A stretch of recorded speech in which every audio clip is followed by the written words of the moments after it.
İstəyirsinizsə həyatınızda bəlalar az olsun, cəmaatla işiniz olmasın. Heç kəsə zülm eləməyin, xahiş edirəm. Nə sözünüzlə, nə dilinizlə, nə əməlinizlə, cəmaatla işiniz olmasın. Birini birdən zarafat eləyərsən, ehtiyatsız, ürəyi sınar, həyata bəlalar gəlir. Çalışın, ürək sındırmayın, çalışın, haqq götürməyin boynunuza, cəmaatla ehtiyatlı olun. Hörmət eləyin, məhəbbət göstərin.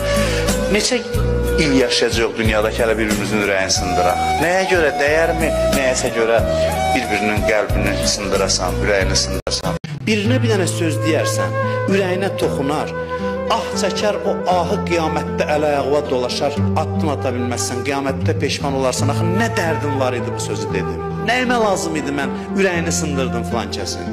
Öz dostumdur, qardaşımdır, yaxın adamımdır, niyə qəzəbimi onun üstünə tökdüm? Bir dənə atmaca atdım, sancdım onu, o da heç mənə bildirmədi, ürəyinə toxundu, bir dənə ürəyində ah çəkdi, bu ah bir oda çevrilir, insan deyir, niyə danışdım?